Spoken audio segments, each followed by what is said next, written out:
अस्सलाम वालेकुम वरहमतुल्लाहि वबरकातुहू। तो आज हम स्टार्ट करेंगे पॉलिटिकल साइंस का पहला चैप्टर, पावर शेयरिंग। तो जो 9th में आपने पढ़ा है व्हाट इज़ डेमोक्रेसी और डिफरेंट फीचर्स ऑफ डेमोक्रेसी के बारे में, तो इस साल हम स्टार्ट करेंगे डेमोक्रेसी कि डेमोक्रेसी में डिफरेंट किस्म के डिफरेंट, जो हमें पता है कि डेमोक्रेसी में जो पावर है वो शेयर होता है, ये रिटेन नहीं होता है एक ही ऑर्गन, गवर्नमेंट के एक ही ऑर्गन में। तो एक इंटेलिजेंट पावर शेयरिंग होती है गवर्नमेंट के डिफरेंट ऑर्गन्स में, जैसे कि एग्जीक्यूटिव, जुडिशरी और लेजिस्लेचर में। ये लेजिस्लेचर, एग्जीक्यूटिव, जुडिशरी में पावर डिवाइड होता है। तो ये जो हम स्टार्ट करेंगे आज ये चैप्टर और आगे वाला चैप्टर, तो उसमें हमें पता चलेगा कि डिफरेंट किस्म की पावर शेयरिंग क्या है। और जो ये हम चैप्टर स्टार्ट करने वाले हैं पावर शेयरिंग, इसमें हम दो कंट्रीज़ के बारे में पढ़ेंगे कि कैसे डेमोक्रेटिक कंट्रीज़ में पावर शेयर होता है, और अगर डेमोक्रेसी में पावर शेयर ना हो तो इससे क्या प्रॉब्लम्स अराइज होती है। और ये भी पता चलेगा कि क्यों ज़रूरत है पावर शेयरिंग की, क्यों ज़रूरत है। तो इससे पहले कि हमें पता होना चाहिए कि पावर शेयरिंग का मतलब क्या है।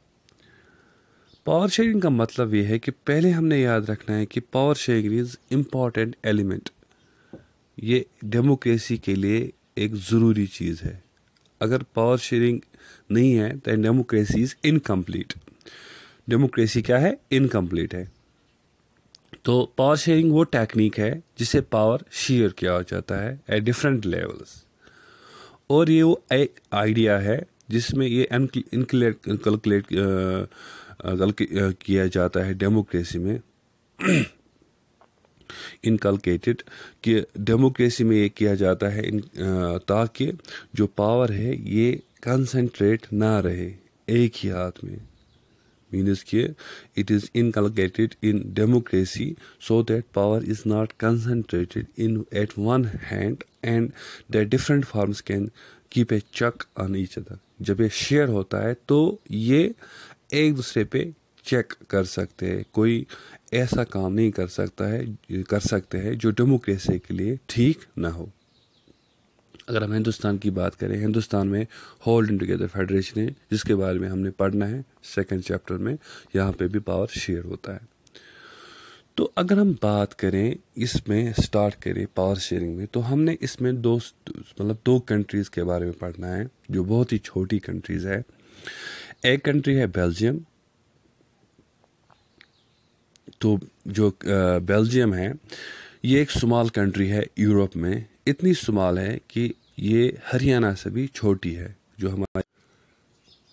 तो ये बेल्जियम जो है एक स्मॉल कंट्री यूरोप में, हरियाणा से भी छोटी है। इसके बॉर्डर जो है फ्रांस से मिलते हैं, नेदरलैंड से, जर्मनी से।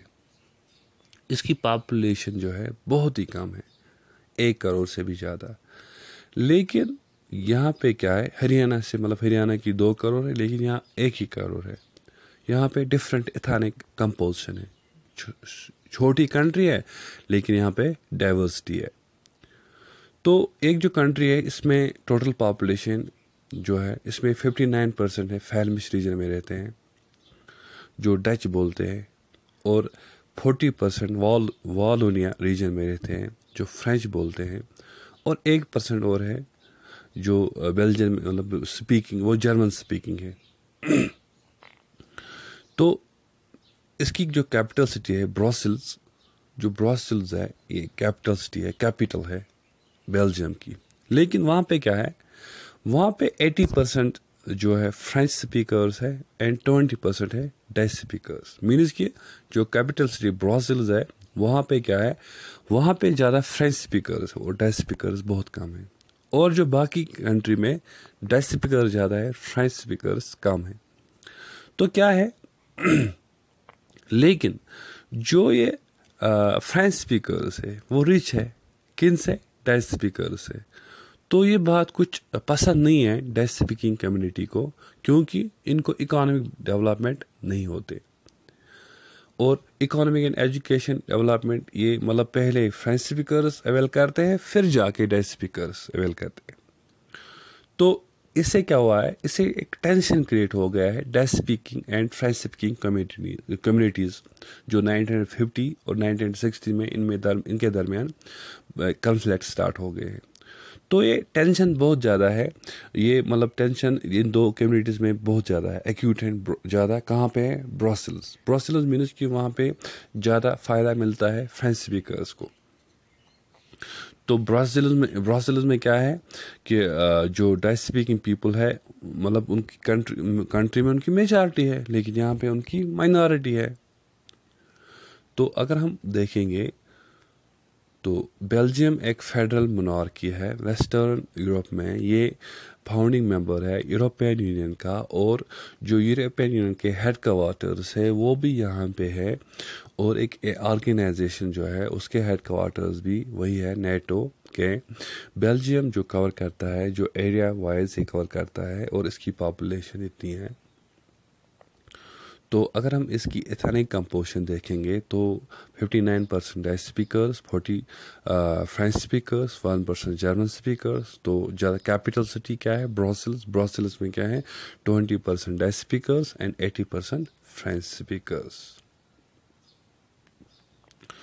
तो हम ये देख सकते हैं, तो जो communities and region of Belgium है, फेलमिश रीजन में जो डच रहता है, ब्राज़ील कैपिटल में जो फ्रेंच ज़्यादा है, और जो वॉलोनिया में रीजन में रहते हैं, रिच है, पावरफुल है, एंड जर्मन है 1%।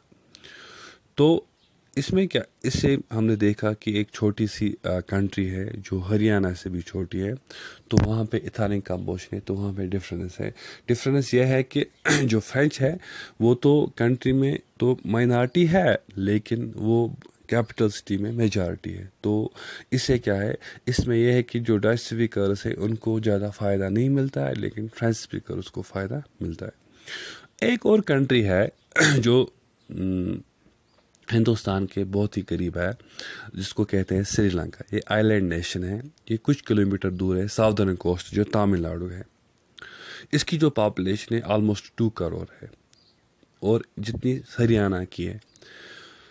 बाकी नेशंस की तरह जो साउथ एशिया रीजन जो है श्रीलंका, मतलब इसमें क्या है, डाइवर्स पॉपुलेशन है, और इसमें डिफरेंट ग्रुप्स रहते हैं, और जो मेजर ग्रुप है वो है सिन्हाला स्पीकर्स जो बुद्धिस्ट है, और तमिल स्पीकर्स 18% है। और इनमें तमिल्स में 2 सब ग्रुप्स है, एक है तमिल नेटिव्स मीन्स के श्रीलंकन तमिल्स, और दूसरे है जो इंडियन तमिल्स है। तो श्रीलंकन तमिल्स है 13%, और बाकी जो तमिल्स है वो हिंदुस्तान से आए, जिनके 4 फादर्स हिंदुस्तान से आए हैं। तो उसमें आप देख सकते हो मैप में कि जब भी मैं आप मैप को दिखाऊंगा कि इसमें दिखाया गया है कि कौन कहाँ रहता है। तो जो सिन्हाला स्पीकिंग पीपल है उनका जो मज़हब है वो बुद्धिस्ट है, और जो तमिल्स हैं हिंदूज़ है वो मोस्टली या हिंदू, मतलब जो तमिल्स हैं तमिल स्पीकर्स वो हिंदूज़ हैं और मुस्लिम्स हैं, और 7% वहाँ पर क्रिश्चियंस हैं। उनकी जो ज़बानें हैं वो बहुत है, तमिल्स एंड सिन्हाला भी। तो ये जो लड़ाई एक डेमोक्रेटिक कंट्री है, अगर इसमें पावर शेयरिंग ना होती, अगर पावर शेयरिंग इसमें परफेक्टली पावर शेयरिंग अप्लाई नहीं की जाती है, तो इससे क्या होता है, इससे ये होता है कि अक्सर लड़ाइयाँ होती है। जैसे कि अगर हम देखेंगे कि इसमें जो डच हमने मेजॉरिटी देखा कंट्री में, लेकिन ब्राज़ील्स में मेजॉरिटी है फ्रेंच, तो वो फ़ायदा लेते हैं वहाँ से। तो इससे इन दो कम्युनिटी के दरमियान लड़ाई है। और इसी तरह अगर हम देखेंगे श्रीलंका में एंजॉय कर रहे हैं सिन्हाला कम्युनिटी, मेजर लैंग्वेज है। तो बीइंग ए डेमोक्रेटिक कंट्री, तो बाकी जो हम कहेंगे बाकी जो मतलब एथनिक वंस है उनको डिस्क्रिमिनेट किया जाता है। तो इससे क्या होता है, इससे एक टेंशन क्रिएट हो जाता है एक कंट्री में। तो ये जो हमने 2 स्टोरीज़ पढ़ी, इसमें हमने देखा हमने देखा कि मतलब जैसे कि अगर हम श्रीलंका का देखेंगे, एथनिक कम्युनिटी जो है श्रीलंकन तमिल्स, इसमें हिंदूज़ एंड मुस्लिम्स मीन्स के जो तमिल 18%, उसमें 13% जो नेटिव तमिल्स है जो श्रीलंकन है, एंड जो बाकी आए हैं वो इंडिया से आए हैं। तो 2 ये तमिल बोलने वाले हैं, इनका जो रिलीजन है वो क्या है, वो मतलब हिंदूज भी है वो और मुस्लिम्स भी है। और जो सिन्हालाज है, उन उन जो सिन्हाला लैंग्वेज बोल रहे हैं, उनका जो रिलीजन है वो बुद्धिस्ट है, वो 74% है। और कुछ क्रिश्चियंस भी थे, लेकिन जिनकी जो लैंग्वेज है बोथ है, वो तमिल भी बोलते हैं और वो सिन्हाला भी बोलते हैं। और 1% जो अलग है मुस्लिम्स है, वहाँ पर रहते हैं श्रीलंका में। तो ये इथनिक कम्युनिटी है श्रीलंका की। तो क्या है, जो हमने 2 स्टोरीज पढ़ी है, हमने याद रखना है कि श्रीलंका एक ऑफिशियली डेमोक्रेटिक सोशलिस्ट रिपब्लिक है, आइलैंड कंट्री है नॉर्दर्न इंडियन ओशन में, साउदर्न कोस्ट ऑफ इंडियन सब कॉन्टिनेंट, साउथ एशिया। तो तो इसमें ये पहले मतलब इसको एक अलग ही नाम था, तो फिर जाके इसका नाम चेंज हो गया। तो ये छोटी सी कंट्री है, छोटी पॉपुलेटेड कंट्री है। तो 2 एग्जांपल्स हमने पढ़ी, हमने ये याद रखनी है कि एक बेल्जियम है एंड दूसरा कौन है, श्रीलंका। तो इसमें क्या है, अगर इसमें हमने ये याद रखना है कि अगर पावर शेयरिंग जो अरेंजमेंट है, जो डेमोक्रेसी के लिए हमने कहा कि डेमोक्रेसी के लिए एक एलिमेंट है, most important element power sharing, अगर ये इम्प्लीमेंट नहीं होता है प्रॉपरली, तो इससे क्या हो सकता है, इवन की एक छोटी जो कंट्री है वहाँ पे भी लड़ाई हो सकती है, वो भी डिवाइड हो सकती है इनटू 2 फर्दर कंट्रीज। मतलब अगर बेल्जियम एक छोटी सी कंट्री है, अगर वहाँ पे power sharing arrangement properly implement ना हो, तो क्या हो सकता है, तो ये हो सकता है कि जो वहाँ पे कन्फ्लिक्ट्स हो सकते हैं, एक्यूट कन्फ्लिक्ट्स हो सकते हैं, जो हम कल पढ़ेंगे कि जो कन्फ्लिक्ट्स हो गए या सिविल वार्स हो गए, क्योंकि पावर शेयरिंग अरेंजमेंट्स नहीं थे। फिर जाके कैसे पावर शेयरिंग अरेंजमेंट्स इन्होंने अडॉप्ट किए, इससे क्या फ़र्क पड़ गया, तो हम कल पढ़ेंगे।